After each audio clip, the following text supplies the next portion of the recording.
नमस्कार, स्वागत है आपका जियो जिंदगी विद अपराजिता के इलेक्शन स्पेशल एपिसोड में।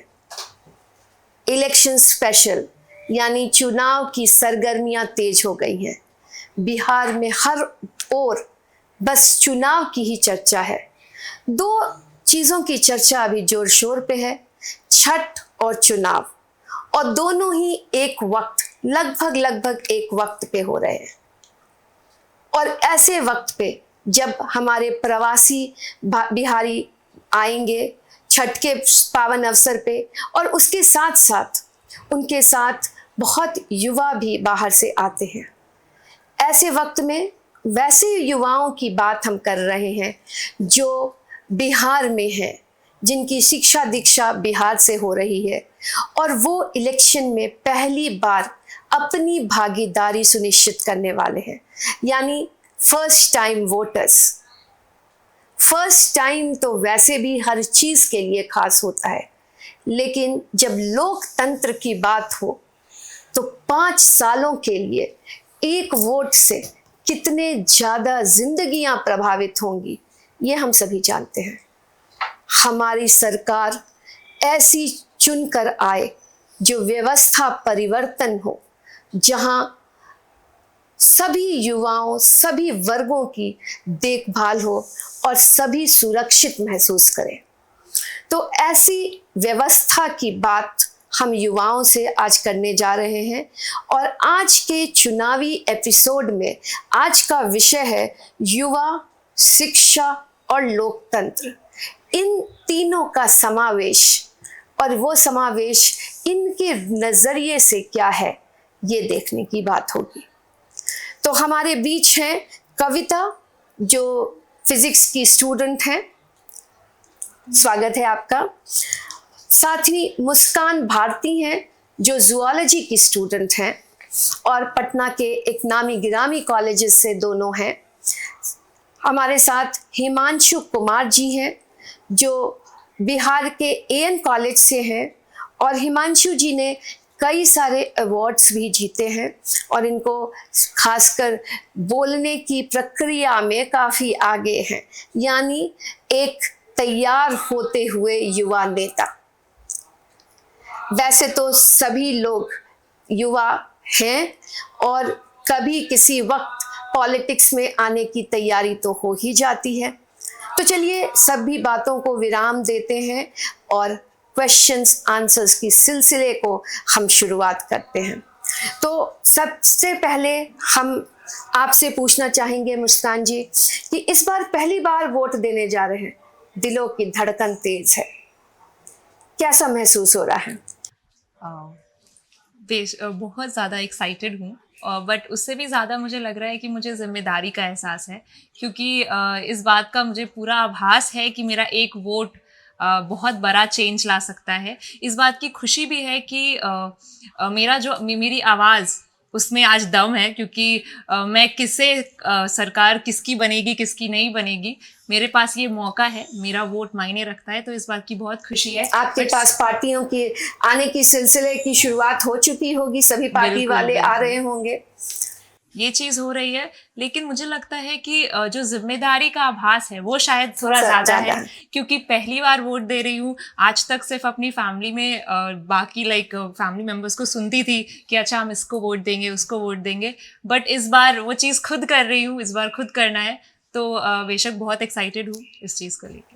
कविता जी, आपको कैसा महसूस हो रहा है? मुझे तो बहुत खुशी हो रही है कि आज से पहले मैं ये सोचती थी कि ये चेंजेस आने चाहिए, ये चेंजेस नहीं आने चाहिए, ये बदलाव होने चाहिए। अभी मुझे मौका मिला है तो मैं ये सोचूंगी कि मैं किसको वोट दूं। आज से पहले जिन नेताओं ने जो किया है उसको देखते हुए मैं ये सोचूंगी कि मैं अपने लिए क्या कर सकती हूँ, देश के लिए, अपने आस पड़ोस के लिए क्या कर सकती हूँ, कैसा नेता आए, उनके देखते हुए उनको वोट दूंगी। और मुझे बहुत खुशी फील हो रही है कि ये मेरे लिए एक जिम्मेदारी और गर्व दोनों की बात है। जिम्मेदारी के एहसास के साथ हिमांशु जी, वोट देने के वक्त जाति, बिरादरी, धर्म, इन सभी से कितना ताल्लुक रखेगा आपका निर्णायक वोट? सबसे पहले तो नमस्कार आपने जियो जिंदगी के चैनल पे बुलाया, जी, उसके जी। लिए आपका धन्यवाद करते हैं। और सबसे बड़ी बात है कि आज एपीजे अब्दुल कलाम जी की जयंती है, जिस पे आपने शिक्षा की बात की, और जब शिक्षा की बात हो और एपीजे अब्दुल कलाम जी की बात ना हो तो ये हो ही नहीं सकता। एकदम नहीं हो लेकिन सकता। आज पूरे देश में, आपके सवाल का जवाब देने से पहले मैं कुछ क्लियर कर देना चाहता हूँ। आज हाँ। पूरे देश में एक कौम को लेकर ऐसी नैरेटिव फैलाई जा रही है कि पूरे देश ऐसा लग रहा है कि वो कौम किसी बाहर से आए हुए लोग हैं, वो इस देश के लोग हैं। तो उसके ऊपर मुझे एक शायरी याद आता है कि हम ही को कातिल कहेगी दुनिया, हमारा ही कत्लेआम होगा, हम ही कुएं खोदते फिरेंगे, हम ही पे पानी हराम होगा। और अगर यही जहनीत रही तो मुझे डर है कि इस दौर में ना कोई अब्दुल कलाम होगा, ना कोई अब्दुल हमीद होगा। क्या बात है, ये बात- क्या बात है। और जो आपने कहा कि फर्स्ट टाइम वोट देने जा रहे हैं, जाति और धर्म की बात, सबसे बड़ी बात तो यह है कि मैं बिहार से हूँ, जिसे लोकतंत्र का जननी कहा जाता है। जी। मैं उस धरा पे जन्म लिया, ये सबसे बड़ी गौरव की बात है। और उसके चुनाव में मैं भागीदारी लूंगा, ये उससे भी बढ़ के बात है। तो मुद्दा ये है कि जाति और धर्म अभी से सिलसिला ये नहीं, ये पुराना सिलसिला। और जो ये कहते हैं कि बिहार सिर्फ जातीय आधार पे वोट देता है, उनको ये जानने की आवश्यकता है कि नरेंद्र मोदी की कौन सी जात है और उनके जात के लोग यहाँ पे कितने रह रहे हैं। सही कहा आपने। और अगर उनके जात के लोग यहाँ परसेंटेज में है तो उनकी सरकार बन रही है। आपके कहने की मतलब ये है, जी। जाति सिर्फ नहीं है।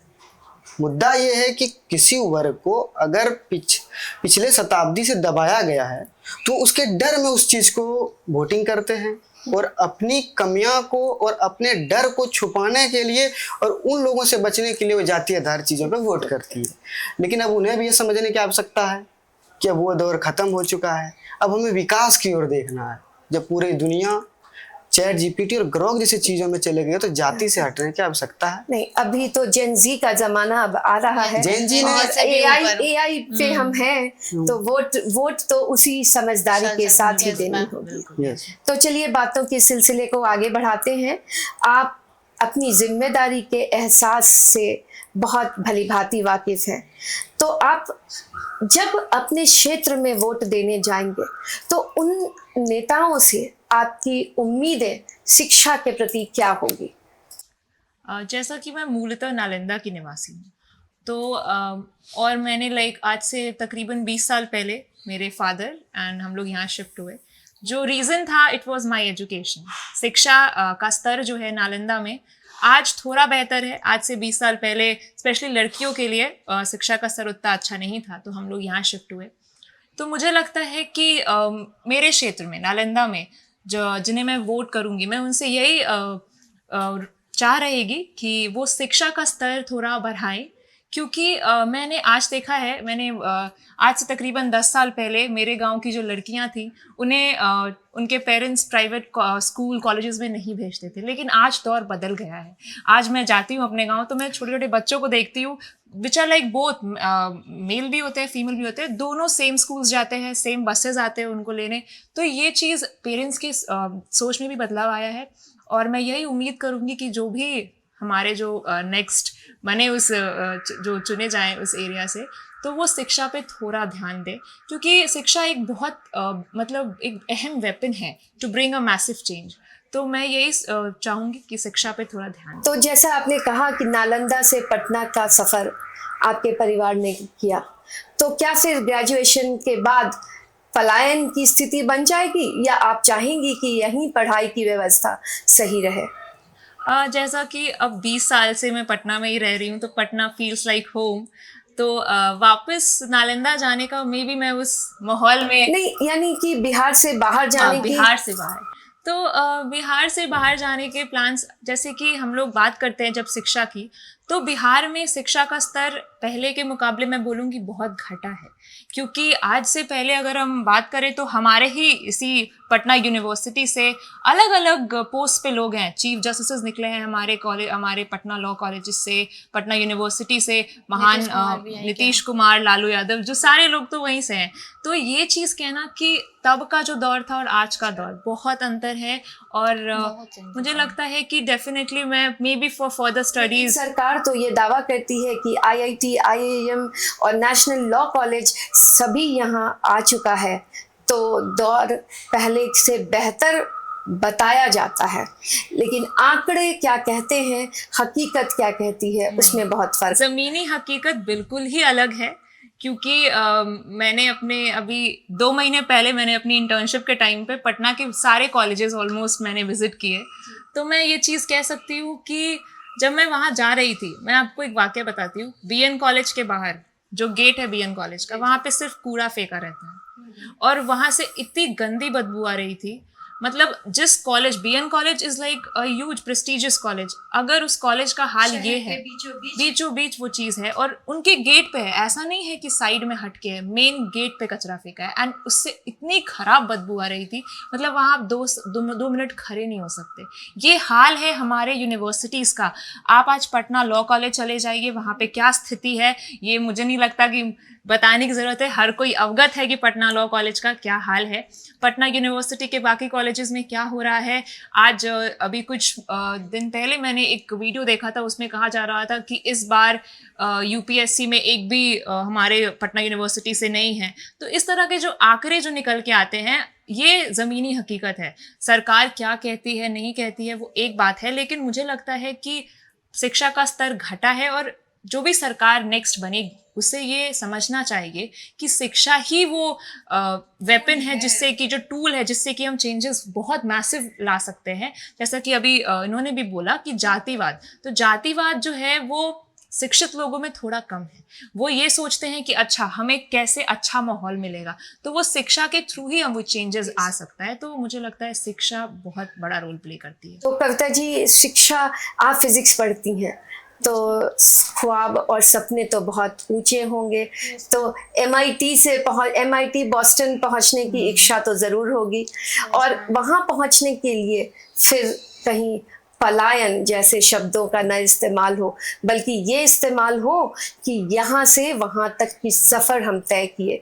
तो आपको क्या लगता है कि ग्रेजुएशन के बाद आगे की व्यवस्था बिहार में कैसी होनी चाहिए कि बड़े से बड़े, क्या हमारे पास MIT जैसे इंस्टीट्यूट बिहार में ही ना हो?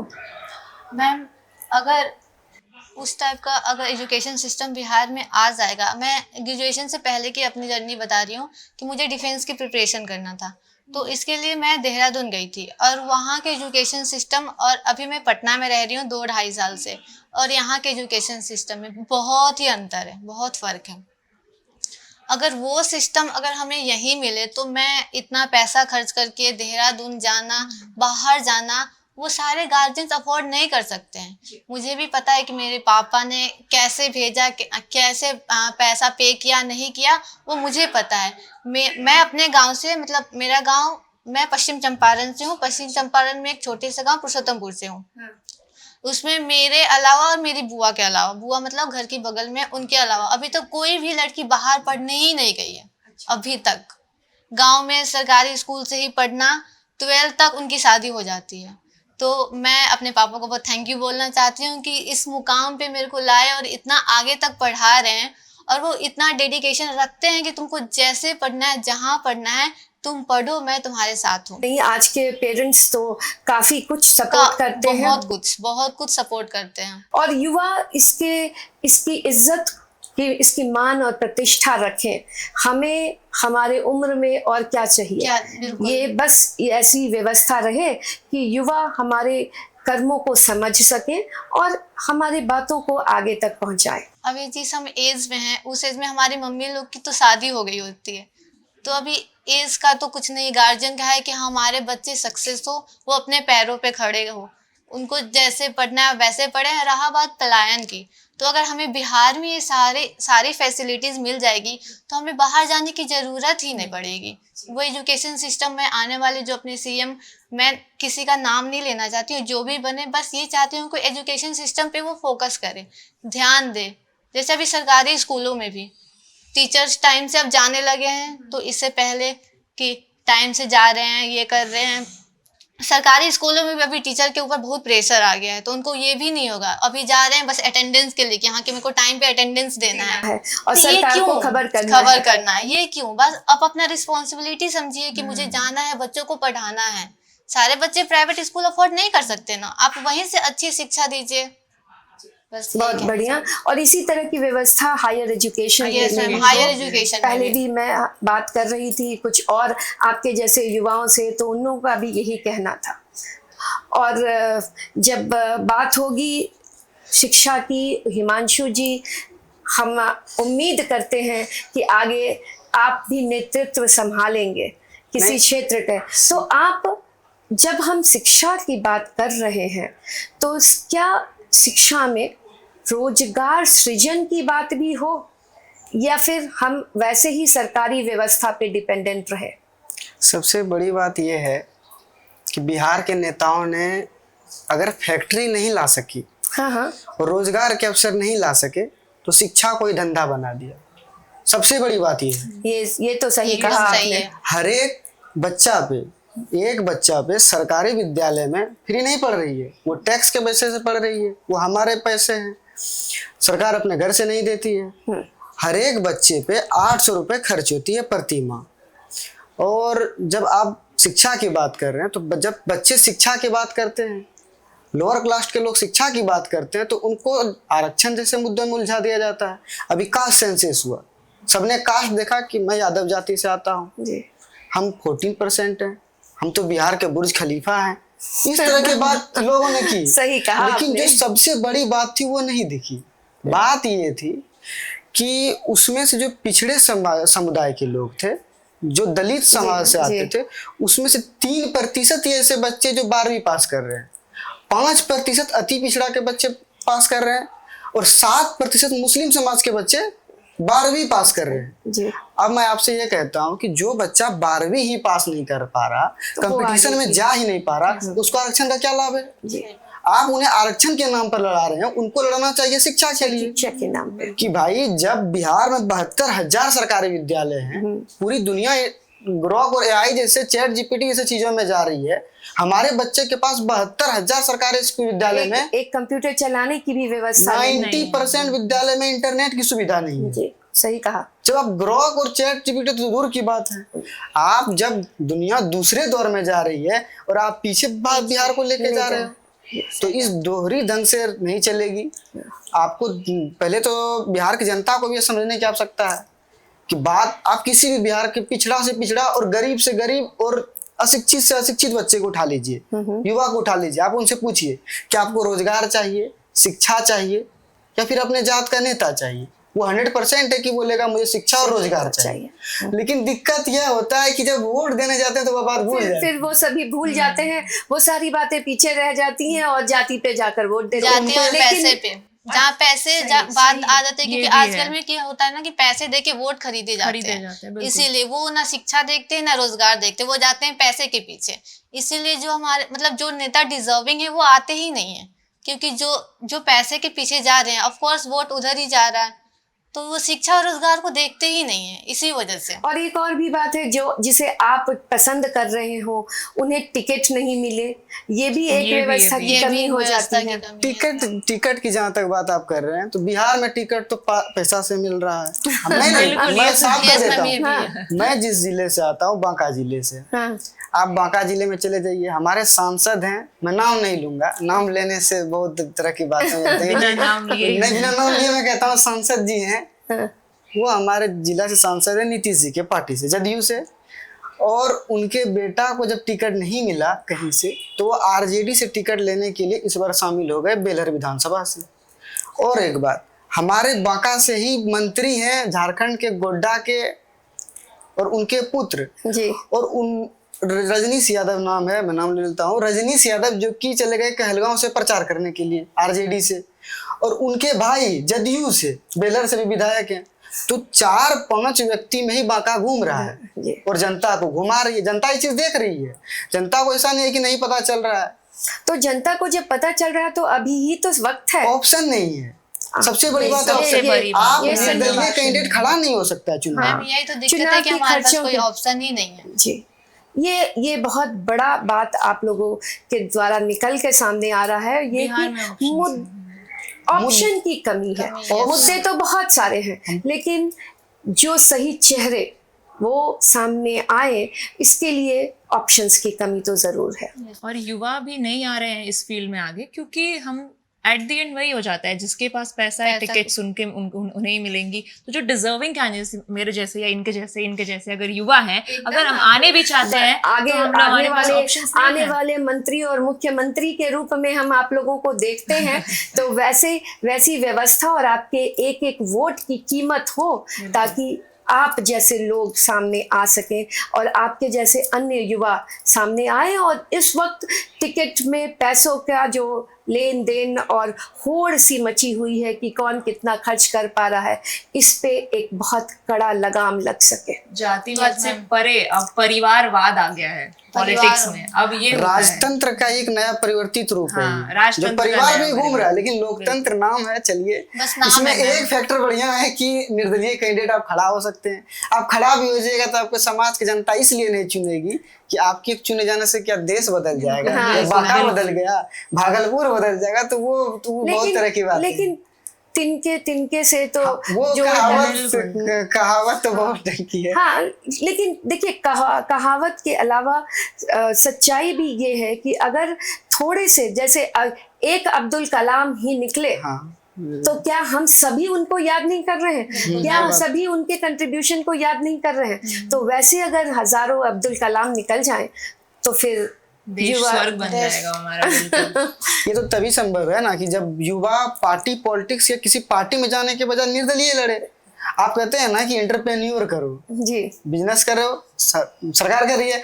मैं कहता हूँ पॉलिटिक्स में एंटरप्रेन्योर करो बिल्कुल अपना जरूरत लो। है। सही जरूरत कहा।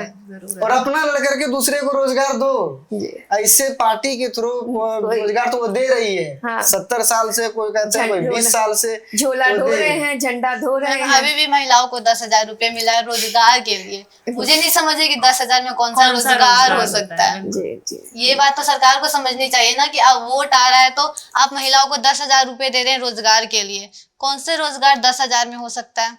और भी व्यवस्था है, बहुत सारी व्यवस्था की कमी है मैम बिहार में। लेकिन जहाँ तक रोजगार के लिए और कई सारी व्यवस्थाएं हैं, बैंक के लोन हैं, और कई बार ऐसा होता है कि हमें जानकारी की कमी भी होती है। सबसे बड़ा हाँ, तो जानकारी की कमी की बात जब हम करते हैं, तो आप अभी छठ पर्व आने वाला है। बिहार तो छठ पर्व के नाम से ही जाना जाता है। आप सभी घाटों पे जाएंगे, तो जानकारी, इलेक्शन के जानकारी और जातिवाद से ऊपर उठकर वोट देने की जानकारी आपकी जिम्मेदारी होगी, और इसे आप कैसे निर्वहन करेंगे? मुझे लगता है कि जैसे हम यूथ हैं, हमारे में बहुत इमेंस पावर है। अभी कुछ महीने पहले मैंने गोरैया पे वर्क किया। जब मैं बच्चों को बताती थी तो उन्हें ऐसा नहीं है कि लोगों में जागरूकता का अभाव है, ऐसा नहीं है कि वो काम करना नहीं चाहते, लेकिन उन्हें यही है कि जानकारी नहीं, प्रॉपर जानकारी नहीं है। सबको थोड़ा थोड़ा पता है। लेकिन मुझे लगता है अगर हम लोग एक संगठित रूप में अगर वर्क करते हैं तो डेफिनेटली हम लोगों को बता सकते हैं कि जातिवाद से परे एक ज़रूरत है हमें कि हम लोग उससे उठें। क्योंकि अगर आप ये देखते हैं ना कि मेरा जाति का है तो मैं इसे वोट कर रही हूँ, मुझे लगता है कि इस सब चीज़ अब बंद होनी चाहिए। काम पे वोट करिए। जो काम कर रहा है, जो आपके लिए सुरक्षा, शिक्षा जो आपको दे रहा है, आप उसको वोट करिए। और जैसा कि अभी इन्होंने भी कहा कि निर्दलीय जो लोग खड़े होते हैं उन्हें इस बात पे वोट नहीं मिलता कि तो आप अकेले क्या कर लीजिएगा। लेकिन मुझे लगता है कि जो अकेले चलता है लास्ट तक वही रहता है। बिल्कुल। तो लास्ट में मुझे लगता है कि इंसान को, जैसे हम लोग वोटर्स हैं, हम लोग फर्स्ट टाइम वोट देंगे, तो अभी हम लोग एजुकेटेड हैं। जो जैसे आपने बोला कि छठ पे घाट पे आएंगे, तो मुझे पता है कि अगर बिहार है, छठ का पर्व है, तब भी पॉलिटिक्स की बात तो होगी ही, बिल्कुल होगी। तो उसमें हमारा रोल बहुत अहम हो जाता है। जो दर्शक देख रहे हैं, जो अभी यंग दर्शक हैं, उनका भी रोल बहुत अहम हो जाता है कि आप बात करिए। आप जैसे जो बुजुर्ग लोग हैं या जो हमारे पेरेंट्स की उम्र के हैं, उनसे बात करिए कि आपका मत क्या है। अब जब वो बोले तो हम प्यार से ही कह सकते हैं कि नहीं, जातिवाद से थोड़ा परे उठिए। नहीं, सोच थोड़ा बदलने की पर परिवर्तन मैम ये में- भी तो है ना कि अगर बड़े लोगों को बताते हैं तो उनको उनको लगता है कि हमें क्या ही पता है, हम पहली बार वोट कर रहे हैं, इसलिए ये बात वो वहाँ ये पे भी है। दब जाती है कि तुमको क्या पता है। आवाज को बुलंद करनी होगी। यस मैम, वो तो है ना, उनको समझाना होगा, बार बार बताना होगा, अगर मतलब आसपास दिखाना भी होगा कि इससे पहले जो सरकार थी उसने क्या किया है, क्या किया, हाँ। ये सब बताना होगा, दिखाना होगा, फिर जाके वो हमारी बात समझेंगे। तो चलिए, आज काफी कुछ चर्चा हो गई इलेक्शन पे, और जिस मुद्दे पे हम लोग बैठे हैं, आप सभी कई तरह के हम बात के सिलसिले में हम लोगों ने कई बड़े से कैनवस को कवर किया, लेकिन मुद्दा तो सिर्फ एक आ गया, मुख्यमंत्री कौन, अगला मुख्यमंत्री कौन। तो चलिए हम थोड़ी तेजी में पूछ लेते हैं, नीतीश कुमार या Tejashwi Yadav? Tejashwi Yadav. With a heavy heart Nitish Kumar. नहीं, तेजस्वी ऑप्शंस यादव नहीं है हमारे पास। नहीं, ऑप्शंस की बात नहीं, तेजस्वी यादव इसलिए है, मैं बता देता हूँ। नीतीश कुमार जी भी कहते हैं, आप उनसे कुछ किसी भी प्रकार के सवाल कर लो, वो कहेंगे कि जिस समय बिहार के मुख्यमंत्री बने उसमें बिहार का बजट था 40 करोड़ और आज हम कर दिए 3 लाख चलिए। करोड़। अरे भाई, जिस टाइम आप मुख्यमंत्री बने बिहार के उस समय देश Population- का बजट था 8 लाख करोड़, आज हो गया 40 लाख करोड़, तो आप किस बात की कर रहे जी, हैं? जी। तो आप 20 साल सत्ता में रहो, ये बात आपके ऊपर शोभा नहीं देता है। इसलिए जिस मैं कह रहा समय हूँ नीतीश तेजस्वी कुमार यादव। को बिहार मिला था, मतलब जैसे अभी यूपी है तो एक प्लेन एरिया, और जिस समय नीतीश कुमार को ये एरिया मिला तो एकदम गड्ढे में ये मिला तो था। बहुत कंट्रोवर्शियल इशू है और बड़ी सेंटिमेंट्स जुड़े हुए हैं कि Yes, बिहार ma'am. किस रूप में मिला और बिहार को किस रूप में ले गया गया। तो चलिए, नीतीश कुमार और तेजस्वी यादव की बात तो हम कर लिए, अब तेजस्वी यादव या प्रशांत किशोर? तेजस्वी यादव। प्रशांत इनके मत तो बहुत क्लियर है। प्रशांत किशोर। चलिए, और प्रशांत किशोर या चिराग पासवान? चिराग पासवान। तो फिर हम घूमते घामते किसी नतीजे पे आने में थोड़ी सी असमर्थता है, ये हम सभी समझ पा रहे हैं। ये क्वेश्चन आंसर सेशन आपको ये जतला गया कि चाहते हुए भी हम किसे चाहें जिसको मुख्यमंत्री के रूप में देखें, एक यूनाइटेड फ्रंट अभी तक इलेक्शंस इतने पास है लेकिन बन नहीं पाया है। तो हमें डर है कि हंग कैबिनेट न बन, हंग असेंबली न बन जाए और फिर सरकार को फिर से इलेक्शन कराने की ज़रूरत हो और हमारे पैसे की दुरुपयोगिता हो, इसे रोकने की बहुत आवश्यकता है। तो क्लियर कट वोटिंग हम लोग करें और ये आप ही के हाथ में है, आप समझाएं और अपने अपने मुद्दों को लेकर आगे बढ़ें। बहुत बहुत धन्यवाद हमारे साथ जुड़ने के लिए, और जितने दर्शक हमारे साथ जुड़े हैं वो सभी युवा और बाकी सारे लोग जो जुड़े हैं वो अपने वोट को पहचाने, अपने वोट की कीमत को पहचानते हुए एक एक वोट सोच समझ कर दे। हमेशा हमेशा सोचे और कई बार सोचे तब किसी निर्णय पे आए। धन्यवाद जियो जिंदगी विद अपराजिता में जुड़ने के लिए। उम्मीद है हम एक नई सरकार, नई व्यवस्था परिवर्तन के साथ हम आएंगे और हमारे युवा हमारे प्रदेश को बहुत आगे ले चलेंगे। धन्यवाद।